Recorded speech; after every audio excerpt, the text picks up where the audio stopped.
Hello, my dear brother or sister. Welcome to Indirect Tax Marathon. In this marathon series, I will be discussing each and every chapter in detail along with the amendments applicable for your exams. And wherever I am covering the amendments, I would specify that it is a particular amendment applicable for your exams. And there are totally 15 chapters in indirect tax. I will be discussing each and every chapter. And I want you also to cover 100% syllabus along with me. Coming to direct tax, guys, the videos on direct tax is already uploaded for all the chapters. And I hope you are already done with direct tax. Am I right? Are you done with it? Yes, is what I hope for. So let us begin the indirect tax revision with chapter number 1 now, which is all about the introduction to GST. And whatever I would be covering in this revision series is from my revision material, guys, which is a colored book. If you want a printed copy of it, you can place an order on our website. Let us begin with chapter number 1. Before we get into GST part, first we will understand what is tax, what is the difference between direct tax and indirect tax, guys. Tax is a compulsory payment which every citizen has to make to the government.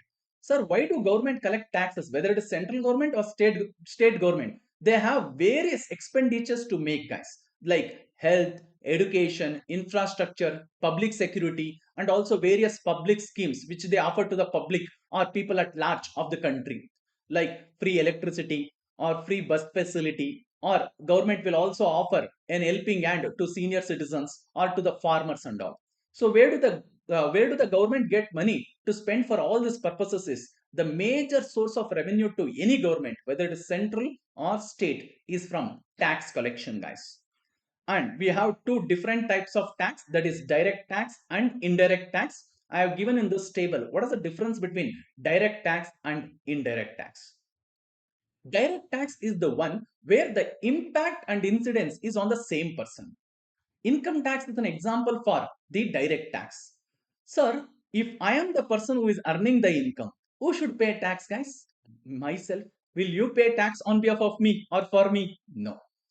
So, direct tax or income tax is one where the impact and incidence is on the same person. Sir, what is that incidence and what is that impact? Incidence means the liability to pay tax. So, if I earned an income, I am the one who is liable to pay tax? Yes. Impact means who is ultimately bearing the tax burden, means from whose pocket the tax is paid ultimately to the government. So even in case of income tax, as I told you, liability is with me. So who should pay tax now? Me. So both is on the single person. Whereas coming to indirect tax, the impact and incidence will be on two different persons, guys. Let us take GST as an example. GST is one of the indirect tax. The liability to pay GST is on the supplier. But can he charge and collect it from the recipient, that is the buyer? Yes, he can do it. So incidence is on the supplier, whereas the impact is on the buyer or the recipient. Okay. Then coming to the second difference, the viability of payment. The viability of payment, the direct taxes are lesser burden to the people, guys. Why? Because when it comes to direct tax, only if I have an income more than basic exemption limit or more than the rebate limit, I am supposed to pay tax. Sir, I have an income of 2, 3 lakh and all, which is less than basic exemption limit. Should I pay tax? Need not be. Or else, even if you have income more than that, maybe the amount of tax what you pay is minor or small. Whereas under indirect tax, it is not like that, guys. If I am buying, assume this pen on which GST is applicable, I should pay GST on it. Now, if you are buying this pen, should you pay GST? Yes. Can you take a protection telling, no, no, sir, I'm a student, I don't have so much of earning, so give pen without GST? No. If you, being a student who is not earning any income, assuming, okay, so in the future, you will definitely be earning. But as of now, being a student, let us assume you are not earning any income, so you don't have any income tax liability. But you want to buy any product or services on which GST is applicable. Are you supposed to pay GST? Yes. Because obviously, supplier is liable to pay tax. He will charge and collect it from you, irrespective of your income. Same way, assume you are joining for the classes and the academy in which you are joining for the classes is registered under GST and they are charging GST on you. Are you supposed to pay that GST? Yes, you have to. Even if you are buying our classes, you would be paying GST because I am registered under GST. Accordingly, as a supplier, can I charge and collect it from you? Yes. Fine. Then coming to administrative viability. The administrative cost of collecting the direct tax is more because it's completely based on self-assessment. Assessee himself has to calculate the total income and calculate the tax liability, pay the tax and file the returns. Many people will have that mindset, why should I pay tax? I don't like this government. What did government do for me? They have not done anything for me. They have not given any benefit for me. See the road, see that, see this, and the people will have a lot of complaints. Yes, so that is where the government has to take extra efforts in order to make the people to pay tax. And especially in income tax, government is taking lot of initiative to bring more and more people under the tax bracket. Because there might be many people who are earning income more than basic essential limit but not paying tax. So government is trying to their best to bring all those people under the tax bracket. So they are trying to link your transactions whichever is happening through bank account, through investments, various investments. They are trying to auto capture it and link it to your pan. And pan is an other pan is a unique number for income tax purpose. Pan is a unique number. Even for GST registration you should have pan. So to the extent possible they are trying to link all the transaction along with your bank account, your various investments and all, guys. Okay. Then coming to cost of collecting indirect taxes is very less when compared to direct tax, because as a supplier, as a seller, if I am selling any goods on which GST is applicable, I am liable to pay GST. But can I charge and collect it from the recipient? Yes. So they are giving the responsibility of collecting the tax to whom? Supplier. If supplier fails to collect the tax from the recipient, then he has to pay out of his own pocket. So at least to escape from that, what does he do? He will charge and collect it from the recipient and remit it to the government. Here also people try to escape from tax liability by not disclosing the sales and all. But still, when compared to direct tax, the efforts of the government in indirect tax is less, guys. Then coming to tax liability, direct tax is levied on the assessee, that is income tax. Income tax is the only form of direct tax, guys. It is levied on whom? The assessee, the person who has earned the income. In income tax, we call the person who is paying the tax as assessee. And assessee is defined in section 2 clause 7, guys.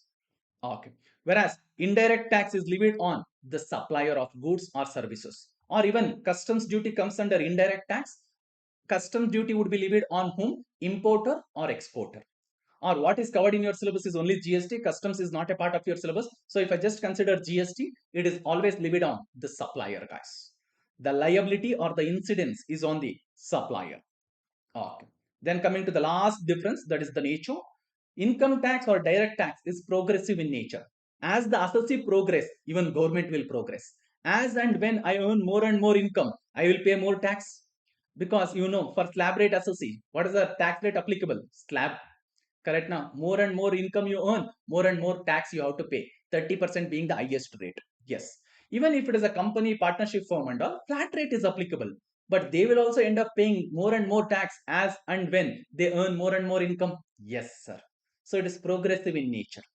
Whereas indirect tax is regressive in nature. Irrespective of how much income you are earning, sir, assume on this pen 18% GST is applicable. Just pay 18%. Just because you are earning more, they will not ask more GST on the spend. Depending upon which goods or services you are availing or purchasing, you need to pay the GST at the respective rate, guys, irrespective of the income you earn. In India, GST was introduced from 1st July 2017. But before we proceed further, I will just try to explain the concept, how the things were there, or how the indirect tax mechanism was there before 1st July 2017, guys, so that you will understand why GST was introduced in India. What were the deficiencies or disadvantages under the previous indirect tax regime? Got it? Yes. I will just try to explain with an example. Whatever I will be explaining now is before 1st July 2017, how the indirect tax mechanism was. Okay, this is only with respect to past, guys. Okay, yes, fine. I am just taking an example. Observe here. Look here. Hello. Yes. Assume there is a manufacturer who has produced a product with a manufacturing cost of 100. Previously, any manufacturer who manufacture a product, before the goods leave the factory gate, they are supposed to pay something called as excise duty. This is on the manufacturing. So the taxable event is manufacturing. Okay. So on the value of the goods, and in this example, everywhere I have taken the tax rate as 10%, guys, for easy sake. Okay, sir. Fine. So on 100 rupees, 10% excise duty comes to 10 rupees. Okay. Then the cost now including tax becomes 110. Okay, sir. He wants to earn, assume 40 rupees profit. So he's fixing the selling price as 150 and selling the product to the wholesaler of Karnataka. So manufacturer is in Karnataka and wholesaler also is in Karnataka. When there is a sale of goods within the state, the seller was supposed to pay VAT, value added tax. Let me assume even that at 10%. So 10% of selling price 150 comes to 15 rupees. Sir, can we adjust this 15 rupees against 10 rupees? No. Two different tax. Excise duty was levied and collected by central government, whereas the VAT was levied and collected by the respective state. Which state, sir? In my example, it will be Karnataka state, as the sale of goods is within the state, guys. Okay, sir. So invoice price is 165. So totally wholesaler has to pay how much to the manufacturer? 165. 165. Okay. Now for the wholesaler, what is the cost or purchase cost means 150, because for this 15 he can claim a credit. He can claim a credit means he can adjust it against his output tax. Okay, sir. So 150 is his cost. 50 rupees, assume he wants to add profit, and he is fixing the selling price as 200. And he is selling the goods to a retailer in Tamil Nadu, outside the state. When the seller is selling the goods outside the state, he was supposed to pay central sales tax. It was levied by central government, but it should be collected by the state. Which state, sir? Origination state. That is the state for which the seller belongs to, and not the Tamil Nadu in my example. So which state will get this revenue? Karnataka. Okay. So let us assume same CST also at 10%. Okay. So on selling price 200, 10% comes to how much? 20. 20, guys. Okay. So 220 is an invoice price, and assume the buyer, that is the retailer, has also requested the seller, that is the wholesaler, to arrange for transportation. So wholesaler is arranging for a transportation for which the transportation company is charging 25 rupees, and as they are providing service, that is transportation service, they are supposed to pay service tax of 5 rupees. ST stands for service tax. Got it? Yes. So I am just taking 5 rupees to round off, guys. Okay. So transporter is providing the transportation service on which he was supposed to pay service tax. Service tax was levied and collected by central government. Okay. Let me assume it to be 5 rupees. So transportation cost plus service tax comes to how much? 30 rupees. So it is a cost borne by, assume, wholesaler. So what is the total amount which the wholesaler is charging to the retailer including transportation is 250. 250. And wherever I have written CG means it is the revenue of central government. So the tax which is levied and collected by central government, I have highlighted in red color. Okay. And the tax levied and collected by the respective states, I have highlighted in green color. Green means state tax, red means central tax. Okay, sir. Fine. Now you might ask me, sir, actually wholesaler paid 165 to the manufacturer. No, sir, but you took only 150. Guys, if I have paid any tax on my purchases for which I can claim the credit, then the tax will not form part of my purchase cost. It will not form part of purchase cost. Okay. Now on the sales, wholesaler is supposed to pay how much tax? 20 rupees. He will charge and collect 20 rupees from the retailer. Okay. But 15 rupees he has already paid on purchases. No, he will get a credit for it. He will get a credit for it. Only remaining 5 rupees he has to deposit to Karnataka state. He will collect 20 from retailer, adjust 15 rupees paid on the purchases against it, remaining 5 he will deposit. We call this as input tax credit. Okay, sir, or credit. Fine. So that is why we just took 150 rupees. If he cannot claim the credit of 15 rupees, then the cost should have been 165, guys. Got it? Yes, sir. So retailer will totally pay 250 rupees to the wholesaler, guys. Okay. Now what is the purchase cost of the retailer? 250. Sir, should we include 25 rupees and all? Yes, because he cannot claim the credit of this. He cannot claim the credit of it because the tax paid in Karnataka or to Karnataka government cannot be claimed as credit in Tamil Nadu, guys. That is the other state. Okay. So purchase cost is 250, and to bring the goods from one state to another state, in order to enter that in a particular state, you are supposed to pay something called as octroi duty or entry tax. Let me assume it as 10% of the value of the goods, which is 250 into 10%, 25 rupees. And assume retailer wants to make 25 rupees profit and is fixing the selling price as 300. And he wants to sell these goods to the consumer in Tamil Nadu within the state. When the goods are sold within the state, what was levied people? VAT at 10%, 30 rupees. And it is whose revenue? State government. Whereas octroi duty, it is a local authority revenue, guys. Local government or local authority, like municipality, panchayat, like that. Okay, sir. So now totally, retailer is charging how much to the consumer? 330. 330. Okay, so consumer will finally pay 330 and consume the goods. Can he claim any credit? No, as he is not further selling it, he cannot claim any credit. Okay, now I already told you why didn't we exclude this 20 and 5 rupees from the purchase cost, sir? Because for this credit is not available, guys. Credit is not available. Accordingly, it will be a part of cost to the buyer. Hope you understood. Yes. And this is the tax paid in Tamil Nadu government. Sir, against this, can I adjust 20 rupees? No, not possible. Not possible. Hope you understood this example. Yes, guys. So, central tax was not supposed to be adjusted against state tax, or state tax cannot be adjusted against the central tax, or tax paid on manufacturing cannot be adjusted against sales. Correct. Yes. And same way, service tax cannot be adjusted against the goods tax. Goods tax in the sense, if you sell the goods within the state, VAT, outside the state, CST, that is central sales tax. So one couldn't be adjusted against the other. This was leading to cascading effect, guys. Cascading effect means tax on tax. Tax on tax. For example, this 250 already include various taxes. No, it already include all these taxes. On that, again, we are leaving some more taxes. So tax on tax, which will lead to increase in prices, which is ultimately borne by whom? The consumer. This was one of the major disadvantage under the previous indirect tax regime. And the compliance burden, you can see, assume I am the person who is doing all this. I should file VAT returns, CST returns, service tax returns, and every month I need to make these payments. Sir, should I take care of my business or should I take care of only compliance? It was too burden for the person who is doing the business, guys, in order to file returns under each of this regime or each of this law and also pay tax. And they have to hire the experts for all this, which comes with the cost. Yes. So in order to remove all these difficulties or disadvantages, government introduced GST, guys. So same example I will try to explain under GST, that is from 1st July 2017. If this transaction happen, then how it will be. Okay.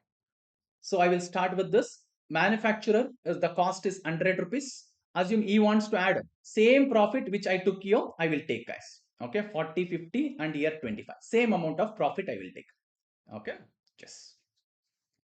Okay. So manufacturer wants to make 40 rupees profit, and now once GST is introduced, there is no excise duty. The manufacturer need not pay any tax on manufacturing of goods, guys. Only on the supply. Supply is a taxable event under GST. On the supply, which is nothing but sale of goods or services, GST has to be paid. Okay, fine. So there is no manufacture excise duty now. Okay. So manufacturer has to had 40 rupees profit. So you will fix the selling price as 140 and let us assume GST rate as 10%. There is actually no GST rate of 10%. I am just taking for easy explanation, guys, because in this example, everywhere I have taken 10% tax. Okay. Yes. Sure. So let us assume GST is at 10% of 140, which is 14 rupees. So wholesaler will totally collect how much? Wholesaler will totally pay how much to the manufacturer? 154, including GST. Including GST. 140 is for the manufacturer. Remaining 14, he has to remit it to the government. So the tax which the manufacturer has collected from the wholesaler, we call it as output GST or output tax. Okay. On that, if he has paid any taxes on his inward supply, which is like purchases, he can adjust it. But in my example, I am assuming it to be nil. Actually, even manufacturer would have purchased raw material or he would have availed various services which he is using in the business on which he would have paid GST. Can he claim a credit of it? Yes, he can claim. But in my example, I am assuming that manufacturer doesn't have any credit of input tax. So it is nil. So he has to deposit entire 14 rupees to the government. Okay, sir. Then coming to wholesaler. Wholesaler, what is the cost for him? 140, not 154. Even though he has paid 154, he can claim the credit of 14 rupees. Who? Wholesaler. So we will take only 140 as his cost. 140 as his cost. Okay. Now he wants to make 50 rupees profit, which I shown you. Same 50 rupees profit. Yes, sir. And fixing the selling price as 190. On that 10% GST comes to 19 rupees. So totally wholesaler will charge how much to the retailer? 209. So retailer will pay 209 to wholesaler, in which 19 rupees is GST, which we call it as output tax for wholesaler. But will he pay entire 19 to the government? No, no, no. Whatever 14 rupees he has paid on purchases, he can claim a credit of it, input tax credit. Remaining 5, he will deposit it to the government. Remaining 5, he will deposit it to the government, guys. Okay. Then the retailer purchased the goods for 209, but what is the cost for him is only 190. That is excluding GST. As he can claim a credit of it, we are taking only 190 as a cost. And he will add 25 rupees profit, same as your, and fix the selling price as 250. On that 10% GST comes to 21.5. So the final selling price to the consumer is 236.5. So the retailer will collect 236.5 rupees from consumer, out of which 21.5 is an output tax. Okay, we will take output tax. Should he pay it fully to the government? No, no, no. Whatever tax he has already paid on the purchases, that is retailer, he can claim a credit of it. He can claim a credit of it, which is 19 rupees. Remaining is how much, people? 2.5. 2.5. Okay, sir. So totally government is getting how much revenue? 21.5. Who ultimately paid it? The consumer. Consumer. GST is also called as the value added tax. Means at each stage, the seller will pay tax only on the value addition given by him. For example, you can observe you. What is the value addition given by the manufacturer to the product? 140 rupees.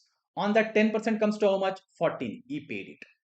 Then wholesaler purchased the product at 140 and selling it at 190. What is the value addition given by him? 50. That is the profit element.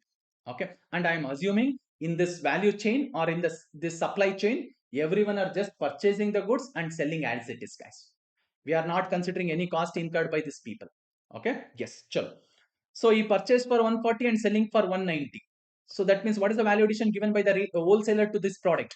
50 rupees. So on 50 rupees, 10% comes to how much? 5 rupees. That is what wholesaler is paying. Okay. Same way. Retailer purchased for 190 and selling it for 215. So what is the value addition given by the retailer for this product? 25 rupees. On that 10% comes to 2.5.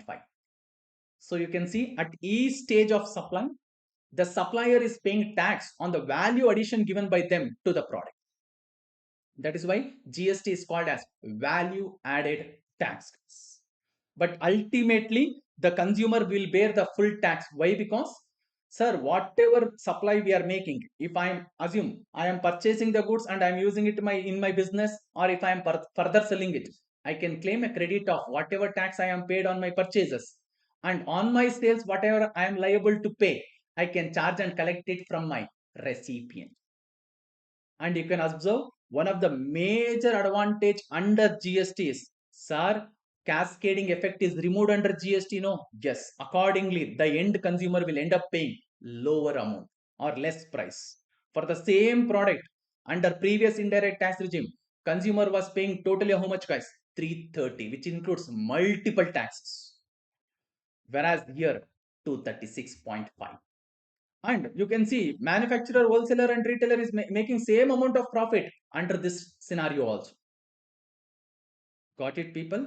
Yes. So under GST, the cascading effect has been removed. I cannot tell that it is 100% removed, because if credit is not available, automatically it will lead to cascading effect.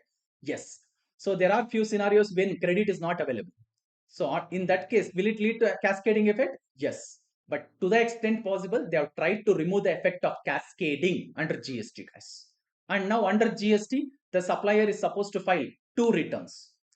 If they are small, they can also opt for quarterly. That is QRMP scheme is there, where they can file GSTR 1 and 3B quarterly. If not, they will file every month. Whereas under previous indirect tax regime, multiple returns were there. Under each law, sub-separate returns, sub-separate due date, sub-separate payment date. So a lot of confusion were there. But now it is comparatively easier, guys. Got it? Yes. And in this, there are different components depending upon whether it is the intrastate supply, interstate supply. It can be split into CGST, SGST, or IGST and all. Those things I have not covered here because this is very basic, guys. All this in detail we will be learning in the coming chapters.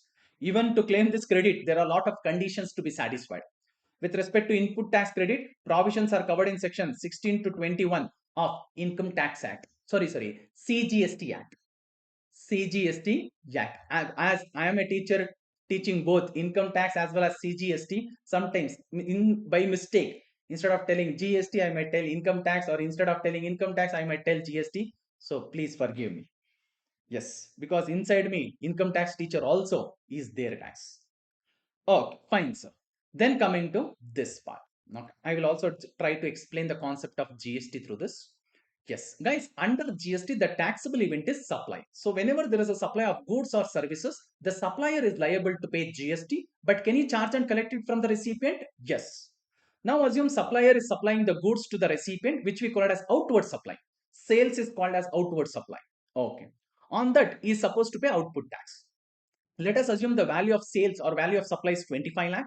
On that, GST rate is 10%. So 2.5 lakh, 25 lakh into 10%, 2.5 lakh. Okay. So supplier will totally collect how much from the recipient, guys? 27.5 lakh, out of which 2.5 lakh is a tax.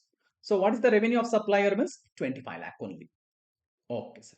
Now assume the supplier has also made inward supply, that is purchases. Purchase is called inward supply, whereas sales is called outward supply. What I am supposed to pay on my sales or outward supply is called output tax. What I have paid on my inward supply is called input tax, guys. So let us assume the value of inward supply is 10 lakh, on that GST is 1 lakh. So totally this person has paid on his inward supply 11 lakh. And for this inward supply, this person would be called as supplier, whereas this guy will be called as recipient, guys. Okay, yes. So on outward supply, output tax is 2.5 lakh, whereas on inward supply, input tax is 1 lakh. So let us see the top part here. This is with respect to tax. So output tax is 2.5 lakh. So should this supplier deposit entire amount to the government? Not required. He has already paid 1 lakh on his purchases. No, he can adjust it. Remaining, he will pay to the government, or he will deposit it with the government, guys. This we call it as GST payable or GST paid through electronic cash ledger. And guys, see, we being in the first chapter, to whatever extent it is required now, I will be explaining it. But all these concepts in detail, we will be learning in the respective chapter also. Got it? Because we are just seeing the basics. Now, sir, what should we pay? As I told you guys, see here I have just mentioned GST. But who will earn this revenue? What will be levied, or who will be levying it? Whether central government or state government, depends on the nature of supply. Depends on the nature of supply, whether the supply is intrastate supply or interstate supply. Sir, when do we call a supply as intrastate supply? Means when the location of supplier and place of supply is in the same state or same union territory. We call it as intrastate supply. And in case of intrastate supply, CGST plus SGST would be levied, or if it is within union territory, CGST plus UTGST would be levied. CGST plus UTGST. I have given here, you can see. For intrastate supply, that is where the location of supplier and place of supply is within the same state, we levy CGST and SGST. CGST is levied and collected by central government, whereas SGST is levied and collected by the respective state where the supply is taking place. Oh. Sir, what if it is within the union territory? Then CGST and UTGST would be levied, guys. CGST will be levied and collected by the central government, whereas UTGST also is managed by central government. But whatever money is collected in the form of UTGST will be used for the development of the respective union territory. Okay.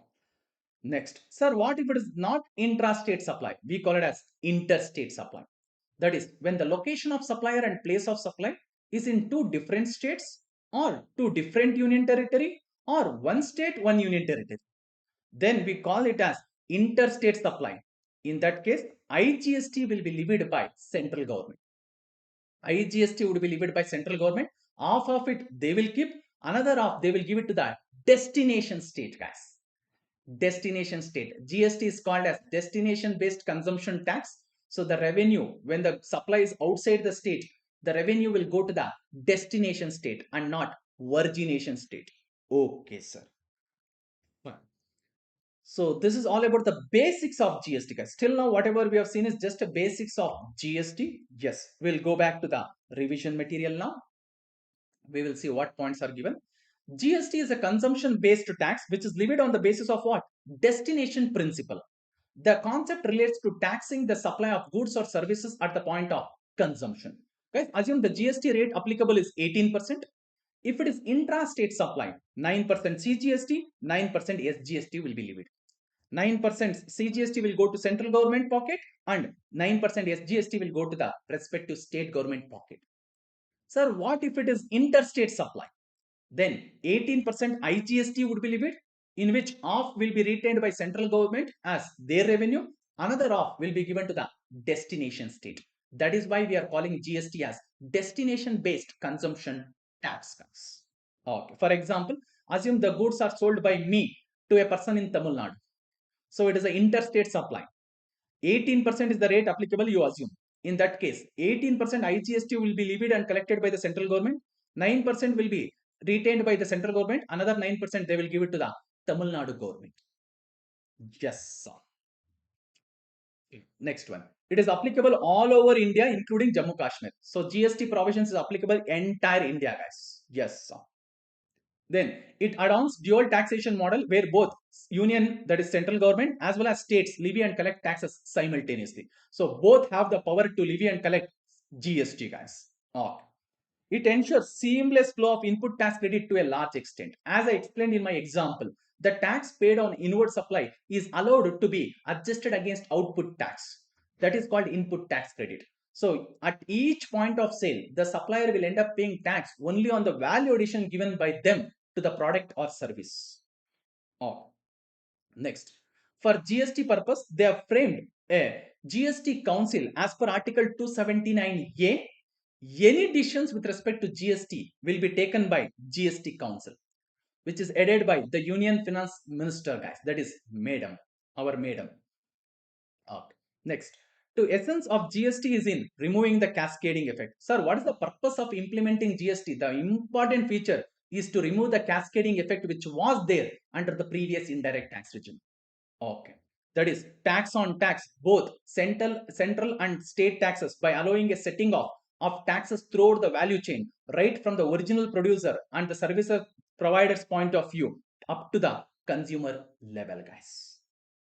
Got it? Yes, sir. Then, now, no government can levy tax except the authority is given to them through a constitution. So only constitution give the power to the government to levy tax or to make laws with respect to anything. Now the government didn't have any power to levy GST or to make law with respect to GST. First they have to take that power, yes, for which they amended the constitution. So with respect to constitution, they have added few new articles or they have amended few provisions. What are those? Some important things I have given here, guys, with respect to GST. We are not covering the entire constitution. We are just seeing what is relevant with respect to GST. Okay, first one, Article 246A, power to levy. Power to levy what? GST. Because that power was not there with the government. Power to levy income tax was there. Power to levy service tax, CST, VAT, everything was there.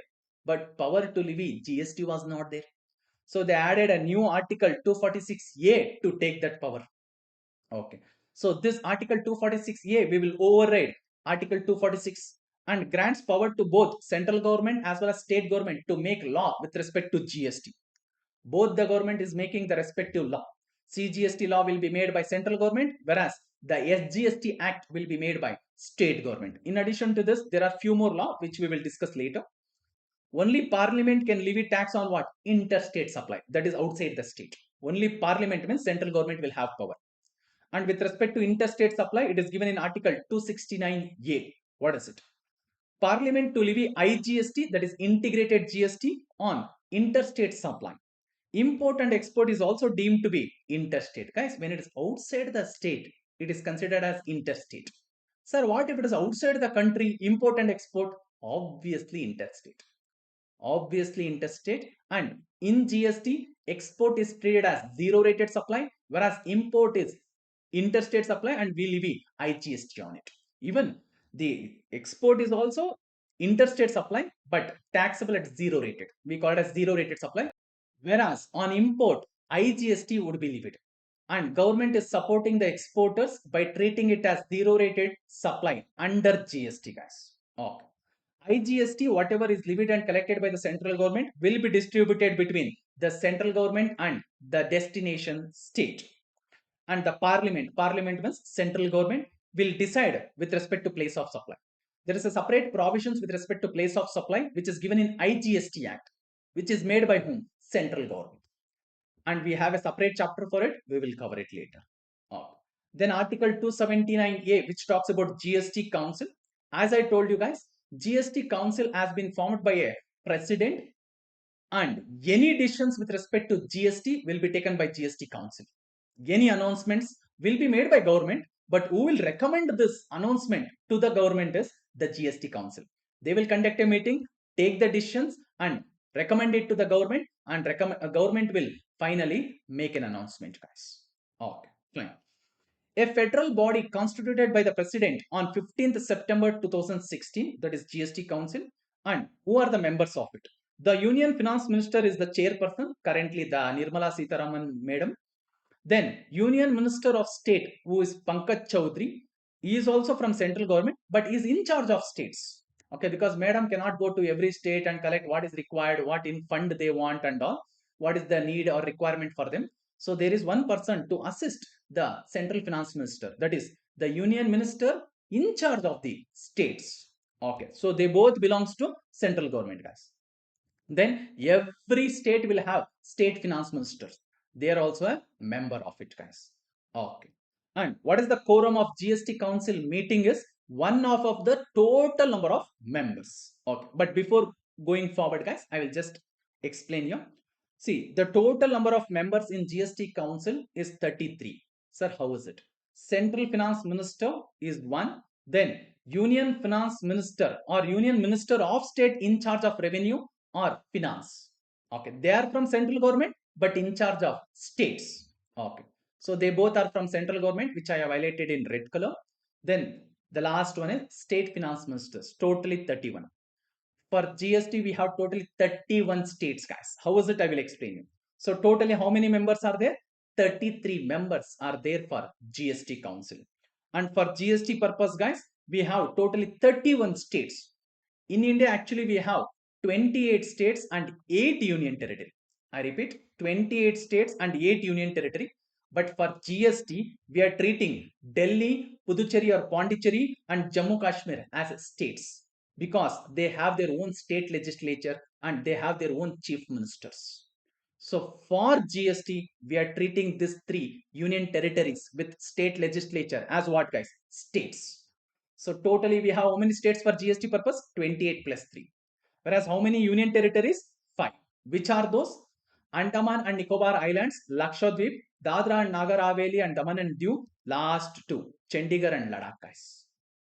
Got it? So if there is any supply within the union territory, what would be levied? CGST plus UTGST.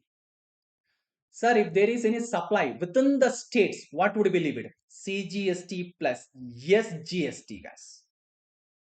Got it? Yes, CGST plus SGST. CGST will anyway be common. Okay, fine. Coming back. Fine. So out of this members, minimum, how many members has to be present in every GST Council meeting, guys? Half of it. Half is the quorum. So half of it, half of 33 comes to 16.5, but a particular member cannot come, who cannot bring only half of his body, no? Yes. So we need to round it off to 17. 17 members minimum, guys. Okay, sir. Then, what is the voting power? The central government will have 1/3 of weightage, whereas all states put together, they have 2/3. 2/3 of total votes cast. Okay. So what is the decision of the GST Council? when majority of not less than 3/4, that is 75% of the weighted votes of the members who is present and voting is in favor. That means decisions are taken, guys. Decision are taken. Okay, I will just try to explain with this. Observe. So out of 33 members, at least 17 members has to be present in every GST Council meeting. That is the quorum. Okay, let us assume it is present. Vote of the central government is how much? 33.33. That is 1 by 3 means 33.33. I am taking it in percentage. So central government members, how much are there? 2. So let us divide it by 2 members. So each member will have a weighted vote of how much? 16.17% for each member. That is totally 2.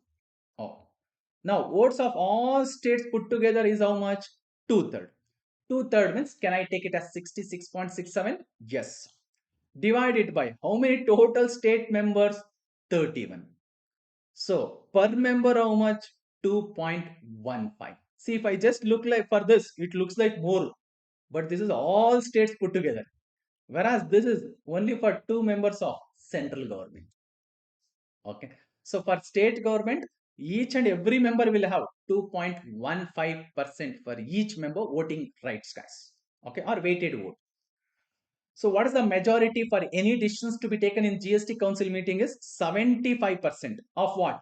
Please observe here. 3/4 of the members' votes of the members who is present and voting. Who is present and voting. Okay, this is very important. May not be asked in exam, but still good to know. I will just try to explain with an illustration, guys. At intermediate level, not so important, but still, let me try to explain. Assume total number of members who are present in a particular GST Council meeting is 20. Quorum is present. 17 or more. Sir, okay, accepted. Quorum is present. Next, central government members, both are present. 2 members are present. Whereas state government members, how many are present? 18. So totally 20 members. Okay. Now, each member of central government, assume they are voting. So what is the voting rate of each member? 16.17 for each member of central government. Okay. And assume both of them are voting in favor. Whoever is present, both of them are voting in favor. So 33.33 percentage is in favor, guys. Okay. Now let us come to state ministers. 18 members are totally present. In that, 15 is voting in favor, 2 is voting against, and 1 is not at all voting. 1 is not at all voting. So let us forget about him. Even though he is present, let us forget about him. So let us divide it by 17. That is the members who is present and voting. Present and voting, 17. Okay. Yes, we will not consider him. 17 members. So it comes to how much? 3.92% for each member. Into how many members are there? 15 members. Who is voting in favor? Who is voting in favor? Okay. Yes. 17 members totally voted. Out of that, how many voted in favor? 15 members. So how much is in favor of the decision is 58.83% from state members. So add up both 33.33 plus 58.83, guys. We will get 92.16, which is more than 75%. Majority obtained. Majority obtained. And you know, whoever is in the power at central, in most of the states, they may only be in power. So it would be easy for them to obtain the majority, guys. Particular party I am talking about. Yes, or alliance. Okay, let us come back. And whatever illustration I gave, guys, it is not there in the material. If you want, you can make a note of it. But don't worry, nothing with respect to these calculations will be asked in your exams at the intermediate level. Yes, fine. Chalo, we'll move forward. Yes. So there are totally 5 laws. We saw already that first the government amended the constitution to take the power to make laws with respect to GST as per article 246A. And those 3 articles, whatever I have given you guys, 246A, 269A, 279A, very important. Okay. Yes, you can expect a questions on that also. Fine, sir. So there are using that power which is given in article 246A, the government has passed totally 5 laws with respect to GST. 5 laws with respect to GST. 4 are passed by central government, whichever I have highlighted in red here, whereas 1, that is SGST Act, is passed by each and every state. Totally 31 SGST Acts. Okay, let us see. Central Goods and Service Tax Act, in short, we call it as CGST Act, to levy and collect CGST on what? On intrastate supply. Who will levy and collect it? Central government. Who passed this law? Central government. Then Integrated Goods and Service Tax Act, which in short we call it as IGST Act, to levy and collect IGST on interstate supply. Okay, sir. Then who will levy and collect IGST? Central government. So who has made this IGST law? Central government. Then UTGST, that is Union Territory Goods and Service Tax Act. Who has made this law? Means central government. Because these union territories and all will not have their own chief minister or government, guys. So they are administered by central government along with the president and the governor. All these three people collectively manage it. Okay. So this law also was passed by central government to levy and collect UTGST on intra-union territory supplies. But please be careful. Government cannot combine UTGST along with IGST and CGST, because CGST and half of IGST belongs to central government, whereas this UTGST has to be used for the development of the respective union territory, guys. Okay. Next, GST Compensation to States Act 2017. This will be levied till 31st March 2026. Sir, why? To compensate the states for the loss of revenue after the implementation of GST. Now, after the implementation of GST, many manufacturing states will suffer a loss under GST because they will lose some revenue, because GST is a destination based tax. Assume every manufacturer are manufacturing the goods in Tamil Nadu and they are selling outside the state. The other states will get revenue. What will Tamil Nadu government do? So, if at all, if any state is suffering loss after implementation of GST, central government promised, I will fill that gap. I will fill that gap. That is, they will charge and collect compensation cess on some luxury goods and sin goods. Over and above GST, they will charge compensation cess. Who will charge and collect it? Central government. And out of this money, they will compensate the states who is suffering the loss because of implementation of GST, guys. Got it? Yes. Initially, it was passed only for 5 years, but as of now, it is extended till 31st March 2026, guys. Okay. Then the last one, States Goods and Service Tax Act 2017, that is in short we call it as SGST Act, which is passed by each and every states, guys, to levy and collect what? SGST on intrastate supplies. Yes, sir. I already explained about this. Yes. Then coming back to Article 279A, guys. 279A. I spoke about states. In India, totally how many states are there? For GST purpose, 31. How many union territories? 5, guys. 3 union territories with their own state legislature and government is treated as state for GST purpose. That is Delhi, Puducherry and Jammu Kashmir. Okay. But as per Article 279A, they have classified 11 states as special category states. Which are those? We will see. Totally 11 special category states are provided under Article 279A of the Constitution. Which are those? Guys, 3 topmost states plus 8 northeastern states. 8 northeastern states. Yes, you can see here.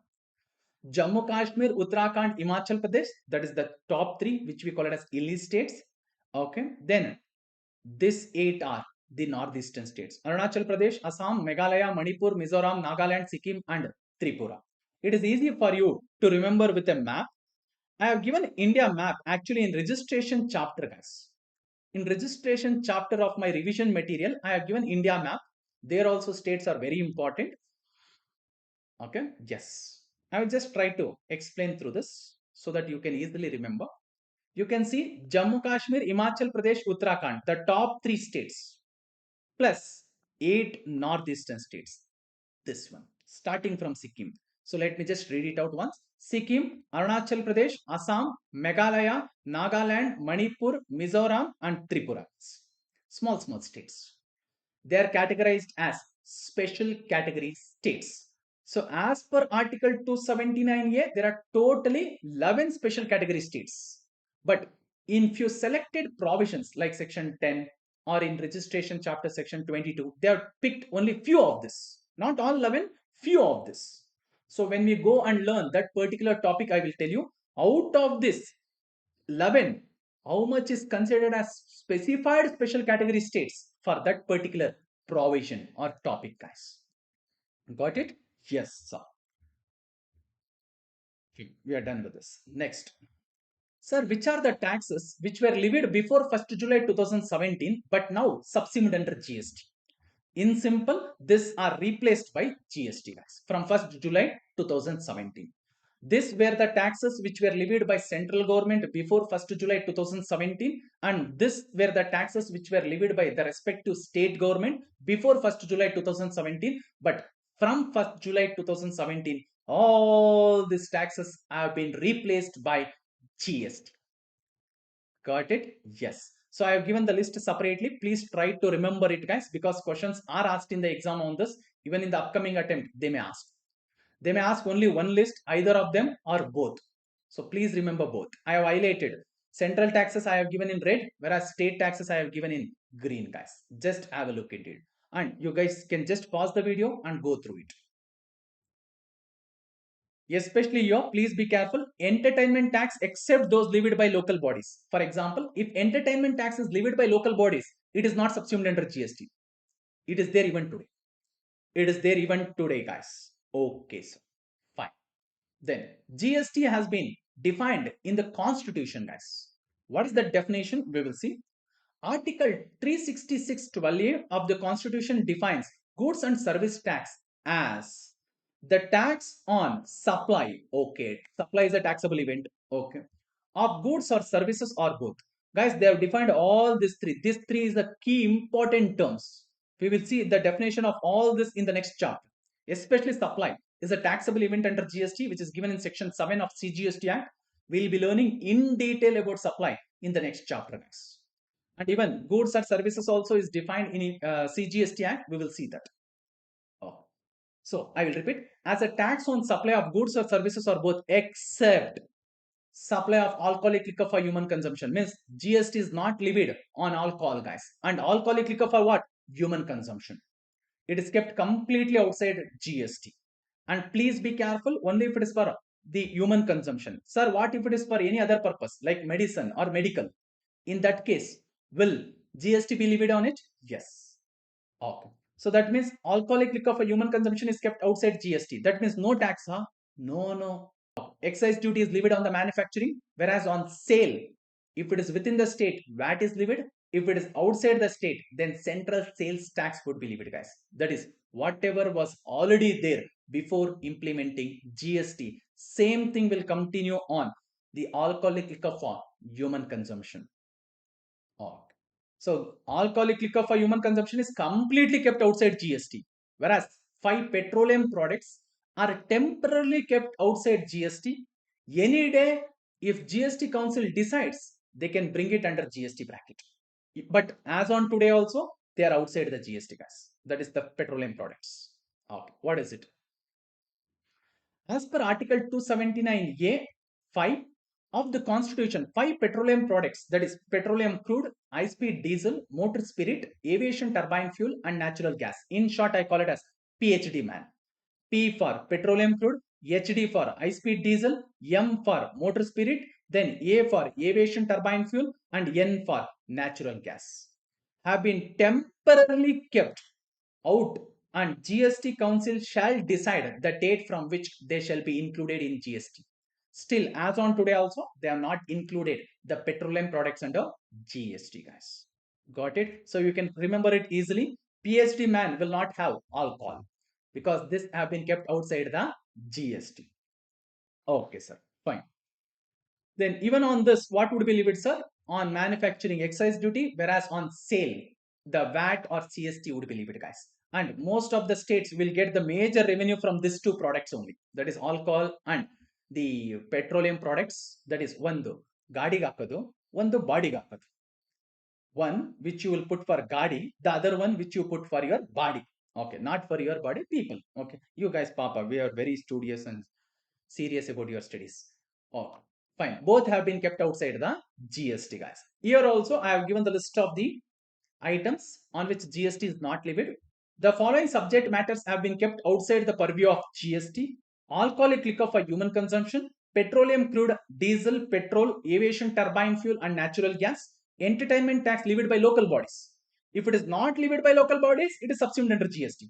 But if it is levied by local bodies, then it is levied separately. Means it is not subsumed under GST. Even today it is levied. Oh. Local bodies means local government tax, like municipality or panchayat and all. Then motor vehicles tax, then property tax such as stamp duty, even today all these are levied. Then the last one is electricity duty.